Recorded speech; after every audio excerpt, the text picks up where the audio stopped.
man. We got to talk some championship weekend football. And boy, the NFC Championship game didn't go down like a lot of people had thought. But if you're an Eagles fan. Eagles fans ain't gonna complain. You know that movie? You talking about Popeye? Matt? Oh my gosh, man! It's these old. It's this old people connection that y'all got going on. I don't know what the hell y'all talking about, man. I watch a lot of movies though. But it's kind of movies and music. I listen to a whole lot of different music, so it ain't really got to do with my age. It's as much. LeBron was fine. I'm gonna talk about that tonight on the late night hour show because I thought that was hilarious. Obviously, I got a grief about that as a Lakers fan, but yeah, go ahead. Just interesting championship game. I think it. Obviously, Eagles fans they're not playing because their team's about to go to the Super Bowl, right?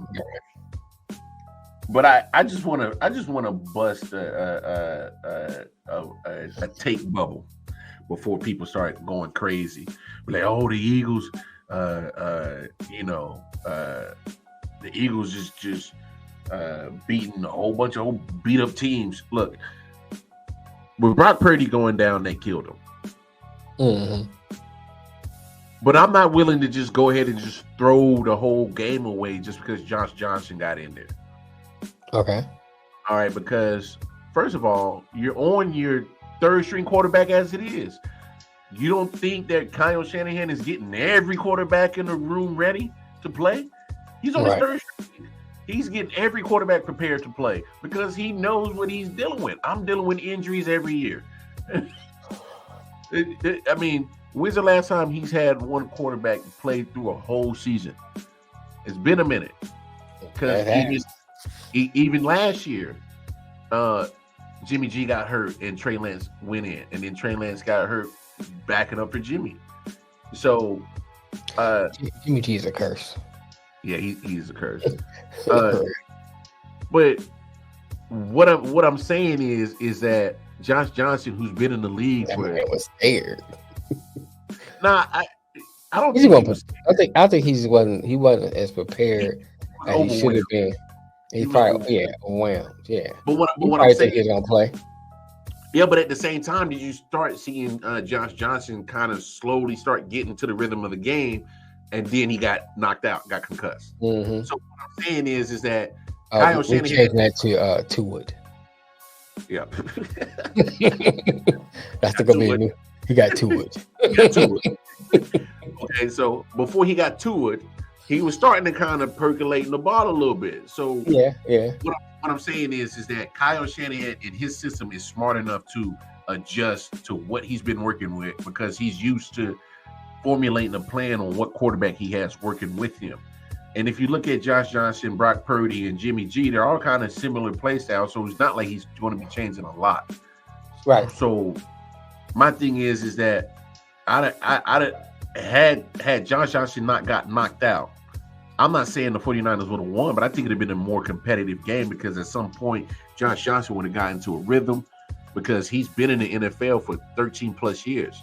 Mm. He's seen some football. He may not have consistent play time like your normal backup, but he's a standard NFL backup. A person that comes in and spells, comes in that gets you a game or two, not play a whole season. Right. This is the point of the season where, hey, a backup will come in and play a game or two. It's unfortunate that he got hurt because I think it gave the 49ers a better chance to compete. But the moment that he got knocked out, that's when it was totally done. That was it. You know, their chances went down dramatically when Josh Johnson had to come in anyway. But they went down to zero the moment that Josh Johnson got knocked out. Because now you don't have a capable quarterback. You have nothing. He can barely throw a thing on screen pass, bro. He can do nothing. The elbow was shot, bro. The elbow was shot. It's better off letting McCaffrey run a wildcat. At that point, you got nothing to lose. Because another thing is like you don't know I mean, I can't. Well, of course, I'm playing Monday morning quarterback, but at that point, you looking at like when you put Purdy back in there, you already know we're gonna pin the ear back into the rush because he ain't throwing the ball. Go get his ass. Yeah, he ain't throwing it. He ain't throwing the ball. So what I'm worried about, versus you have McCaffrey in there. You don't know McCaffrey I keep saying McCaffrey. CMC. I said that. I don't know why we messing my man. I'm messing my name up, but you don't know what he might do because he has the ability to at least throw the ball, and he has the ability to throw. Right. So I think that was their best bet right there. Is let CMC play the Wildcat with Debo back there.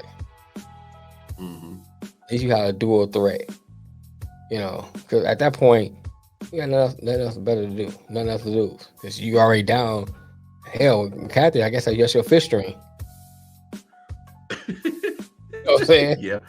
Johnson was your fourth. Right. Johnson was your fourth. That's how I look at it, bro. But just like you said earlier, boy, they sure could have used a Tom Brady. They could have used that Tom Brady, boy. For real. And that's why I've always said look out for Tom Brady going to San Francisco next year, because I mean, this proves it right here. You need that consistent, solid presence at your quarterback position that's going to pair you with the weapons that you got on offense. Right. That's going to pair you with the Super Bowl caliber defense you got. I mean, this literally has 2020 Tampa Bay written all over this team if Tom Brady was to join them. It'd be the same situation when he walks in to a literally a Super Bowl contending team. Oh yeah. I mean, back-to-back NFC championship games.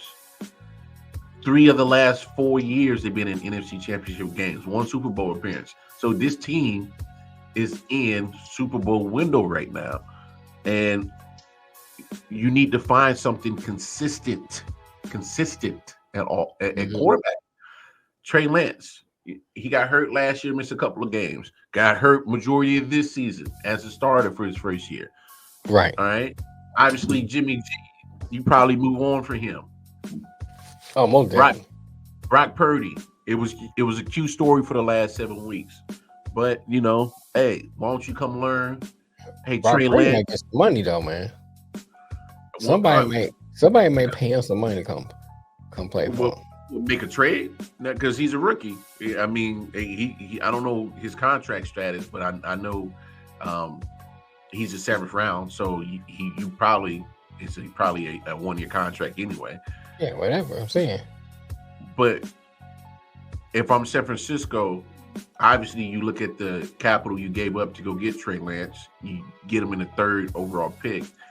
Just go in and get Tom Brady. And you got 2 options after Tom Brady that can play for you because they've been in that.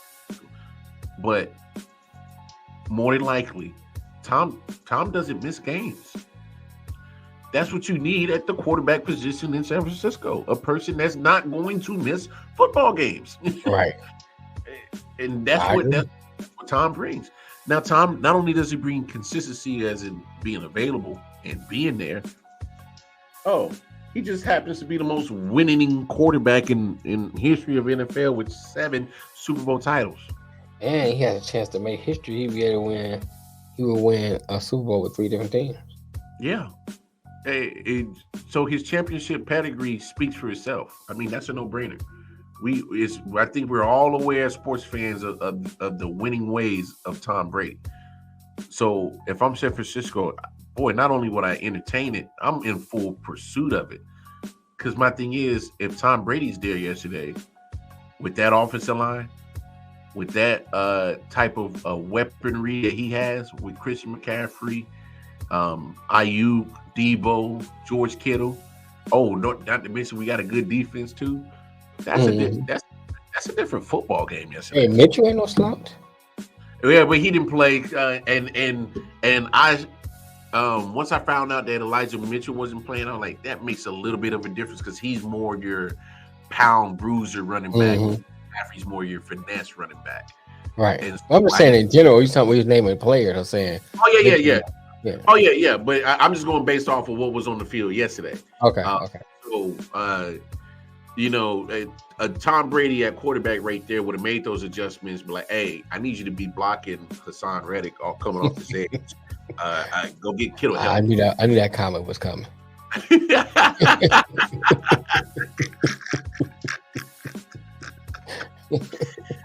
Hey, whatever it takes to win, man. Whatever it takes to win. If there's any team that shouldn't give a damn about Tom Brady, it should be Giants fans because y'all got the number on him. Y'all got the. I mean, I don't know what the. Y'all can easily say that. Oh, you should have 9, but thanks to Eli, you don't. Right.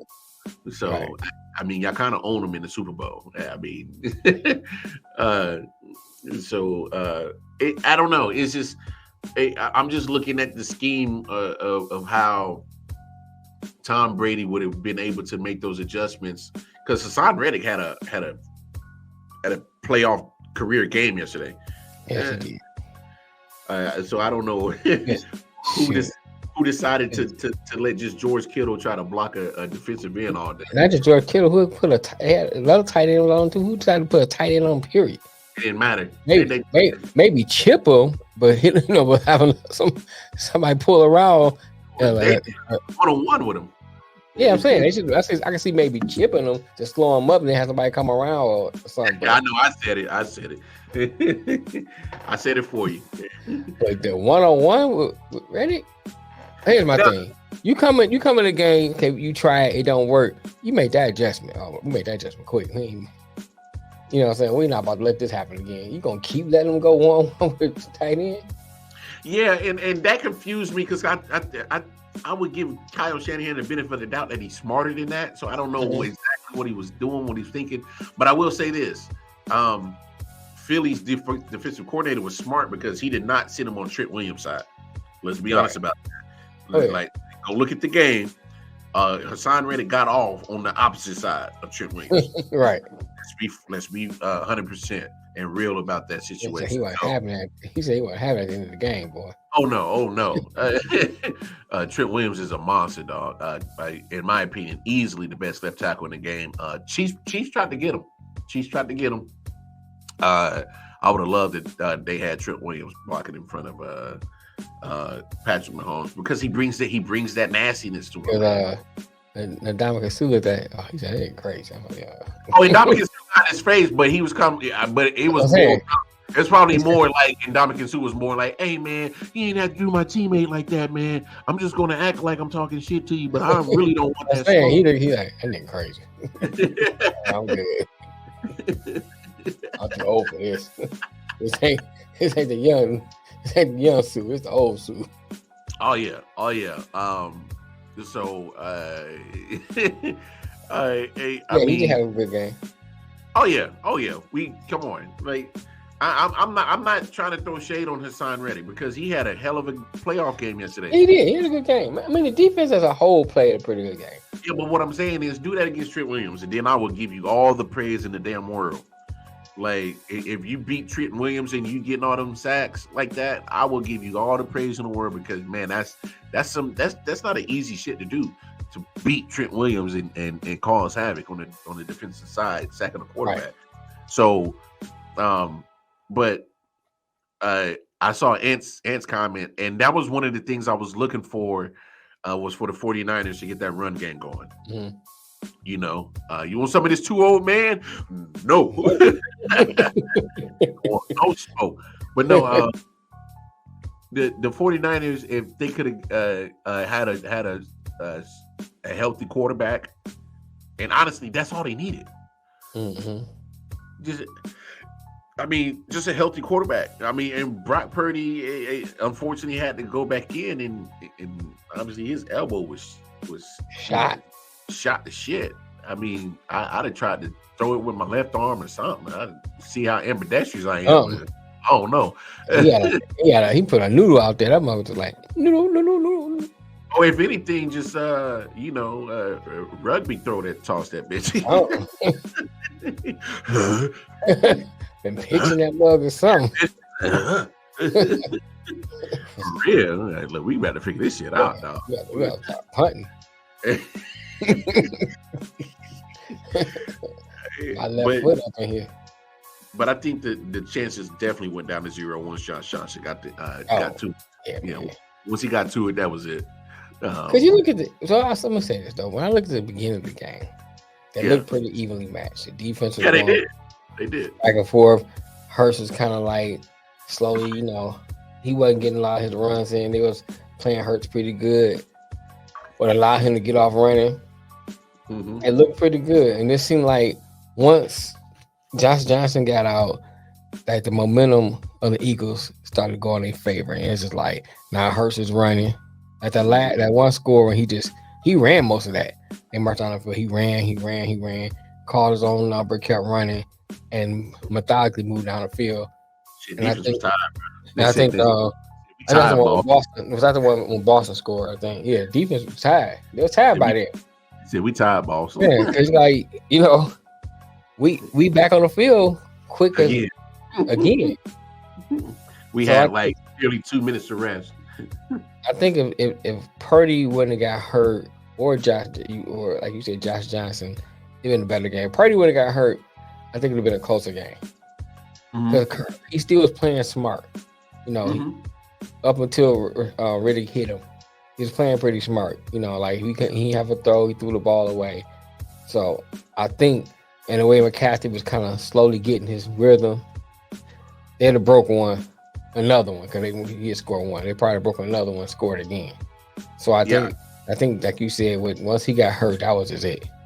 Oh yeah, it kind of broke the momentum of San Francisco.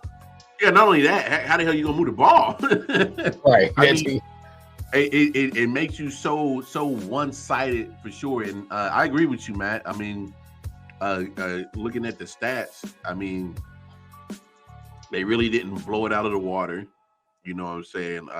Obviously, they own time of possession because they have a quarterback in the 49ers didn't. So, that's fair enough to say. Obviously, the 49ers probably aren't as penalized as they were in this game. Had 11 penalties for 81 yards. Right. So you definitely want to fix that. But passing-wise, it's not like Jalen Hurts went off. Just 269 yards to 164. So it's not right. A blowout. It's just that really was able to control the ball because they were able to run the ball because there's a tired defense because they have no offense. Right. And so that's the benefit of having a Super Bowl caliber defense. If San Francisco doesn't have that defense, not only is it more than 31-7, man, the yardage is on ridiculous. It's ridiculous. Mm-hmm. You look if I'm a 49ers fan, I'm looking like, hey, well, y'all go out and go get me a consistent quarterback, just a consistent guy that I know is going to be there. That's it. That's pretty much all you need. And Bosa got hurt. Yeah. For some reason, the 49ers looked like they were breaking down at the wrong time. Mm-hmm. Hurt everywhere. It hurt throughout the whole team. It didn't really. But Bosa's injury is kind of like one of those freak things. He on the sideline, he got hurt. It was. Oh yeah, and then it didn't even go away through the process of the game because he hit the ground a couple of times. Because I'm like, damn, Bosa on the ground again. Hey, my second time I was like, man, when y'all sit that motherfucker down, man, like I'm not tired of him talking about Bosa hurt again and down on the ground again. Pick this motherfucker up and sit him down on the bench. Sit him down. Like, damn, he already got taken out on the sideline. Now he on the ground twice in the field. Man, sit this motherfucker down, man. Just call it what it is. Right. Talk it up the game and just deal with it, man. It's a wrap. Like, fuck going on, man. I like, damn. Well, these motherfuckers dropping like flies. Hey, but you know what? This is crazy. Really think about it. In the last 5-6 years, 49ers have been one of the most injury-prone teams. They have. Ever since they got Jimmy Garoppolo. And it's weird that they're still one of the best teams in the NFC for sure.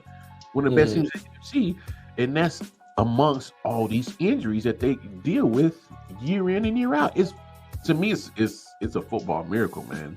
I don't know how you do it. It's just a testament to the system and the coach. That's true.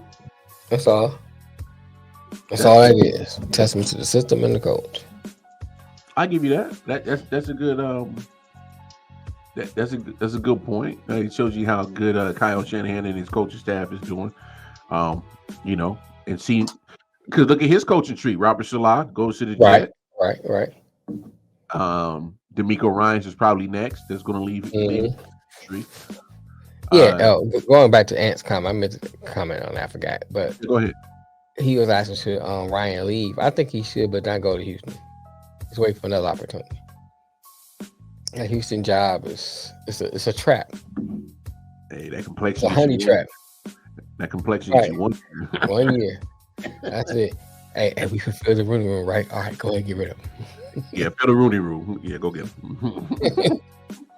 Yeah, man. I mean, not only just that though, it's that they need so much, man, and it's got so much disorganization, dysfunction.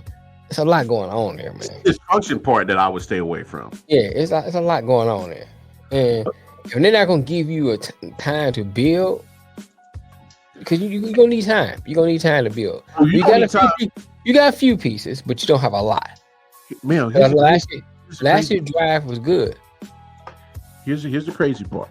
So I agree with you. They had a good draft last year. Now here's the things about the Texans. You look at the cap room they're gonna get, cap space they got. Look at the draft capital they got.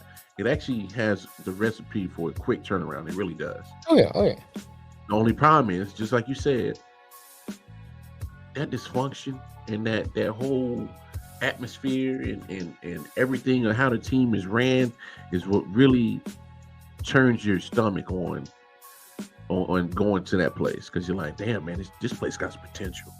But damn it, it's the ownership, how they run it, it's the atmosphere that they got, and it's such a drawback. I mean, let's be honest. I mean, the Commanders got a solid team that could possibly get you to a wild card round. The who? The Commanders. What are we talking about then? Oh, you talking about okay. That's what you're saying. Okay. What I'm saying, the Commanders. Yeah. You can get to the wild card round with the Commanders. Yeah. And I'll still have my mind on Houston. Yeah, you're right. But I got to deal with Dan Snyder and that shit. You know what I'm saying? Like, to me, that's almost the same situation where you got a potential to be a playoff team, but you got to deal with the Matt. You know, some other shit that's beyond the football field. Right. That creates a cloudy that distraction and all that stuff. Yeah. Destruction and all that shit. You got to deal with that. Yeah, I wouldn't want to do that. I don't want to touch that shit. Oh no. He said introduce them to the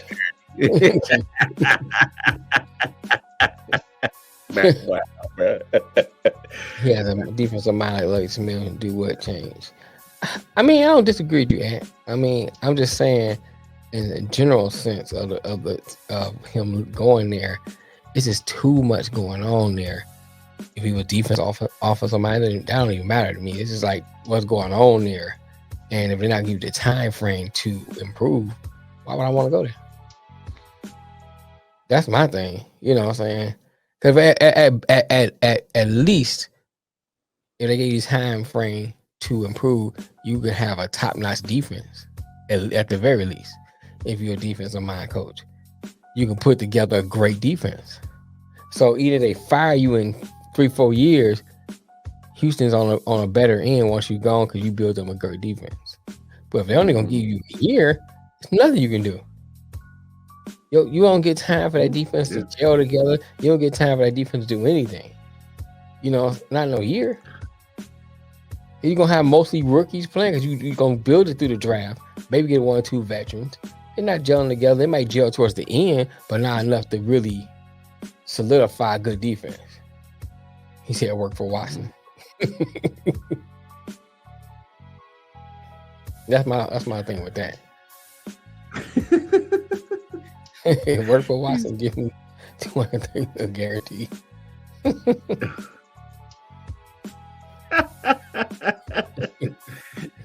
Oh man, that's wild. He said it worked for Watson, got him $230 million guarantee. I mean, Yeah, and a whole bunch of other off the field shit he had to deal with to Right. get up out of it too.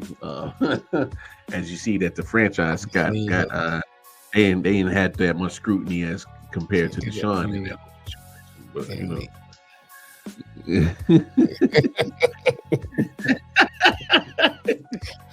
Anthony, wow, I am not paying attention to Anthony. That's something wrong with you, man. Yo, you got some serious problems, Anthony, bro. We need to get right with you, bro. But overall, AFC Championship game, man, it just sucks that 49ers had to deal with the injury situation because I thought that was going to be one damn good game, and it had the recipe for it, and it was just unfortunate that the 49ers were not at full strength. But here's what gives me hope for the Super Bowl, as obviously being a fan of the Chiefs, because I talked about it. It's not like the 49ers defense let the Eagles offense go buck wild. So the fact that they didn't go buck wild and they were, pretty much handicapped on the offensive side, that gives me some optimism, obviously going into 2 weeks. But